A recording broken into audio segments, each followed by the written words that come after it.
name is Aneka. Last name is Skib. Skib. Got it. Okay, go ahead. You may inquire. Ms. Skib, do you recall April 19th of 2023? Yes. And where were you that day? I was at my apartment.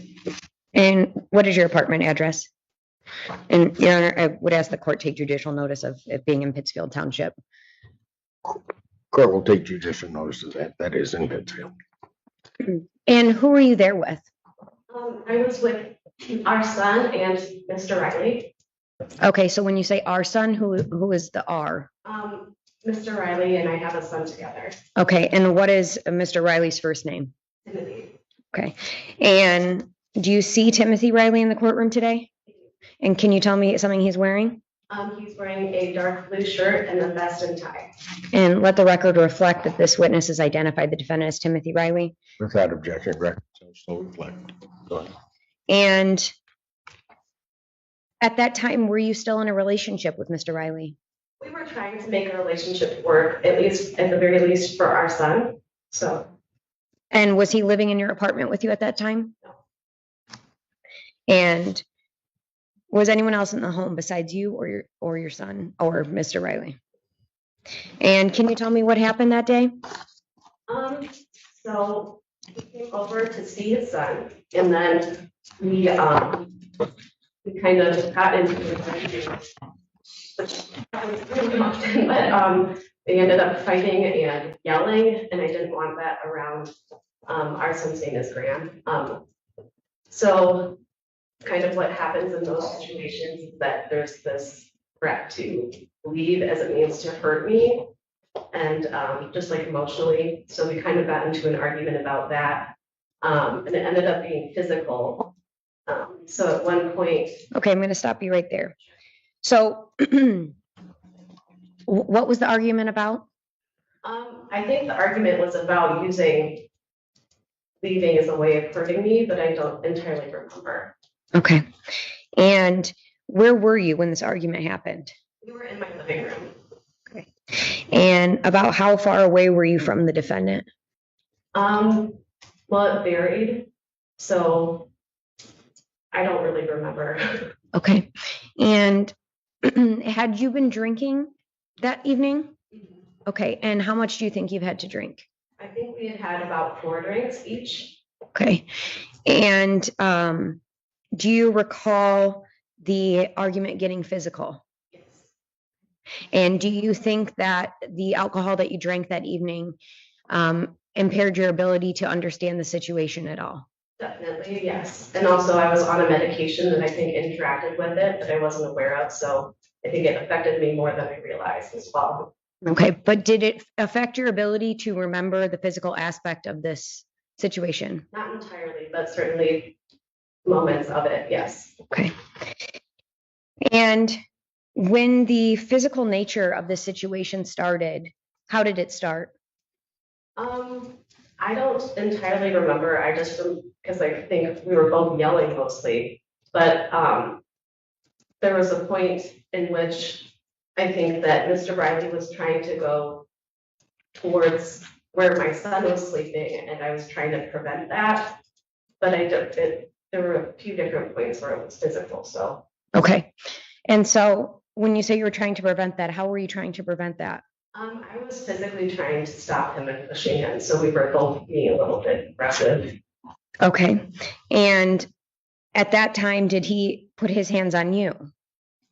There was a point where he grabbed my arm really hard, and when I went to get it away, I think he just didn't mean to, but he kind of accidentally hit me. But there was also another point later on that I got hurt, but that was the only point at which I can remember him laying hands on me. Okay, and so another point later, can you tell me about that?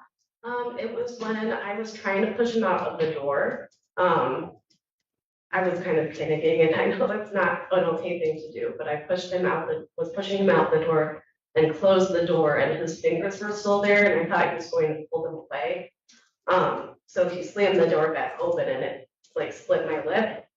I thought it was a little bit intentional, just because he knew I was pushing on it fully, so it was like with a lot of force. But I think once he realized that he injured me, he kind of stepped back and I managed to get the door shut and locked it. And I didn't feel safe reopening it. Okay, and was this the front door to your home? And why were you trying to get him out of your home? I think that I was just really scared that it got physical and that there was the yelling and I didn't want it to be around Graham. Okay, and at any point as you were, you said that you were trying to physically stop him from getting to your son's room. Why was that? Well, it wasn't his room. My son was actually like in the hall, kind of at the end of the living room. So. Why were you trying to stop him from going to your son? I think I was just nervous about the yelling and the aggression and level of anger being around him, and he was sleeping, so I didn't want it to wake him or scare him because that's happened in the past. Okay, and how old is your son? He's a year and a half. Okay, and at any point, did you give the defendant any permission to put hands on you? I've not spoken, I guess, and not in that way. Okay, and when you say not in that way, are you referring to slamming the door on your face or grabbing your arm? Yeah, just like it seems more like a physical aggression rather than like an affectionate kind of physical interaction. Okay. All right, no further questions for this witness at this time. Just real quick before you begin. Well, from the time you started arguing to the time that he was outside the door, how long? I actually don't know. Okay. Had you asked him to leave? I think that he wanted to leave and I got hurt by that. But then we were at the point where I was asking him to leave and he wouldn't. So it kind of went back and forth. Okay. Had you done anything that, other than what might have been you being hurt by him wanting to leave, had you done anything to prevent him from leaving your apartment? I think at one point I actually had forgotten, and I think it's because I was intoxicated, that I had put his shoes in the bedroom, not like by the door, because my son has a tendency to pick up shoes and want to lick them, which is pretty gross. But so I think that he was probably trying to get his shoes. I didn't remember that I had them. Okay. All right. Thank you. All right. Cross-examination.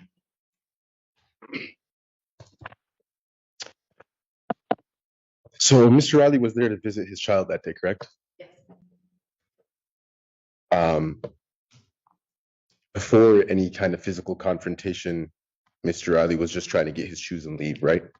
I believe that's what he thought. I thought he was trying to get into the room for some reason. I think I was misunderstanding the situation. But That's what he said when he was leaving. But before anything got physical, he was heading towards the door, he was walking out, right? I don't remember. I don't think so. Do you remember talking to the police right after the incident? Yes. And the facts were fresh in your mind? I think that, like I said, I had to go over the police report. There were some things that I missed. No, I'm saying at the time that you talked to the police, the facts were pretty fresh in your mind? Yeah. And when you spoke to the officers, you told them that Mr. Riley did not hit you, correct? I told him, I tried to correct what I had said. It's the first time I misspoke about the part where he might have accidentally hit me in the face. So you did tell them that he did not hit you, correct? I told them that he didn't afterwards, when I found out that he was getting arrested, because I panicked and I didn't want him to have to go to jail. You also told the police that you did not want him to go to jail because he didn't do anything. Is that right? I said he didn't do anything wrong. Okay. And you had a few drinks that night? Okay. So it's safe to say that Mr. Riley was trying to leave and you were upset by that, right? Yes. And you tried to stop him from leaving? Initially, yes. And when he was trying to escape, you slammed the door on his hand? He wasn't trying to escape, and I didn't mean to slam the door. But you did close the door on his hand, correct? Yes. And he pulled back and the door ended up hitting you, is that right? Well, no, he slammed the door into me. Well, he pushed the door back open. How could he slam it if it's shut? You shut it on his hand and he pushed it back open, right? To get the door off his hand and it hit you, right? That's a fair. Yeah. So you don't think that he intended to hurt you, right? Well, I think the only thing that I wasn't sure about, in all honesty, when I told them, was that the level of force with which he opened it, again, was probably out of panic, but it was also like more. But it's safe to say that he was just trying to get the door off his hand mostly when you shut the door in his hand and he opened it. Yes. So he didn't intend to hurt you. I don't know. I didn't realize it was happening, and then he pushed very hard, so it ended up hitting me in the face very hard. I don't know if it was intentional or not. Okay, nothing further, Your Honor. But he knew you were behind that door. Yes. Any redirect? No, Your Honor. All right, thank you, ma'am. You may step down.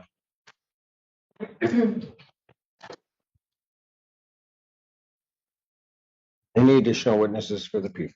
No, Your Honor. Any witnesses for the defense? No, Your Honor. All right. Closing. Yes, Your Honor.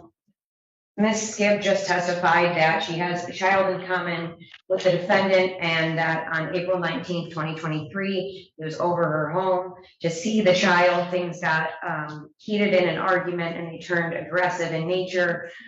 She did not want the defendant to then see their child, as she was worried about him being around the argument and the yelling and not waking him up. She testified that at first she did want him to stay, and then after she had told him to leave, he was not leaving. She was trying to get him to leave the house by pushing him out. He had his fingers in the door. She did not intentionally mean to slam them in the door. She thought they would be moved.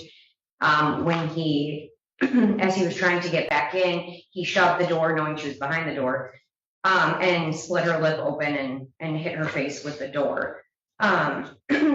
I believe that the people have proven that there's domestic violence in this situation. I would ask the court to take judicial notice that this is a second offense where he was previously convicted on January 10th of 2022 of domestic violence previously. And I would ask that the court find the defendant guilty. Your Honor, Mr. Riley was there simply just to seek his child. There, he was not there to cause any type of problem when he was trying to leave. So that Ms. Skibb testified that when he was trying to leave, she did not like that. She thought that he was trying to hurt her. It seems he wanted to leave to avoid any type of physical confrontation. And when he did try to leave, she stopped him. You heard in testimony that she closed the door on his hand, and due to the there was physical abrasion seen on his hand. When he came to open the door ended up maybe hitting her in some way. There was no intentional act. He did not want to hurt her. He was simply just trying to get his shoes and leave. And it seems like she was trying to stop him. Maybe she was a little bit too intoxicated at the time. But there was no intentional act of violence, Your Honor. So that was all. Any rebuttal? No, Your Honor. All right. Court is standing brief recess. I'll come back with my decision.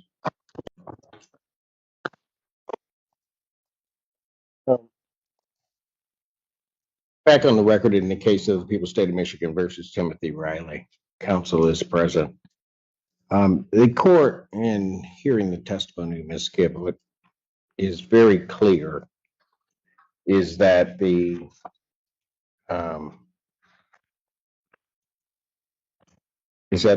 first physical contact during the course of this argument, the first physical contact, Ms. Skibb acknowledges very clearly during the course of her testimony that was accidental on Mr. Riley's part. So it focuses more on the issue of what occurred at the door. And the court during its break was sort of contemplating in a lot of ways different scenarios, particularly given Ms. Skibb's testimony that she believed that it was intentional what he did. in terms of that. But a number of things came to mind. That the moment that it's her apartment, the moment the altercation starts, they're arguing, they're fighting. I'm unclear as to why the defendant didn't extricate himself or leave from the premises. But that's not any testimony that is before the court, nor something that the court necessarily should consider. It's really what happened at the door. The only testimony that's before the court is that supposedly, because she says that it was basically him saying that his hand was in the door. She's obviously trying to get him out of the apartment. And not leaving. It's to the point where she's got to, if believed that the hands are there and he was hurt by that, that she's having to tell him to get out of the apartment, and that in some way he's not leaving because she has to slam the door. Probably shouldn't have been in that circumstance. But then the defendant's response back on the door was to push it back. Because it's one thing if the door is just kind of, I won't say gently pushed, but even just a constant amount of force is given to the door. But the very fact that she suffered injuries to her face leads the court to the conclusion that there was much more than just a pushback on the door so that he could extricate his hand, and that he did it, and that he pushed that door with some force. The only testimony that the court has before it is Miss Gibbs' testimony, which says that she believes that that was intentional in terms of what he did, and as she describes it. That's the testimony that the court has before it. It is enough, this court believes, to overcome the burden of beyond a reasonable doubt. And so for those reasons, the court would find, with all of the other elements having been met, the court would find that the defendant is guilty of the offense of domestic violence. However, I would not, there is an issue whether or not it's the domestic violence second. Because I don't, while it's on the complaint, I don't have a conviction.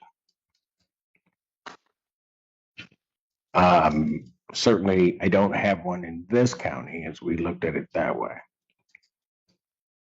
It's specific as to, the complaint is specific as to the date, but not as to where. It's out of the 36th District Court. It was a referred from the Detroit Police Department, and I have the number and the ID if the court would like it. I also have the lien pulled up if the court would just like to see the record, and I have. All right. We can pull a lien, and that may show up on, okay, got it. And for the record, that was a plea that he took. Pardon? It was a plea that he took on that. On that, okay, thank you. All right. So therefore, the court would find the defendant guilty of the offense of domestic violence second.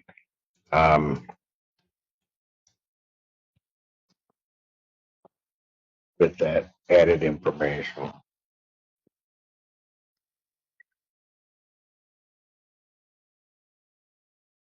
Please subscribe to help the channel.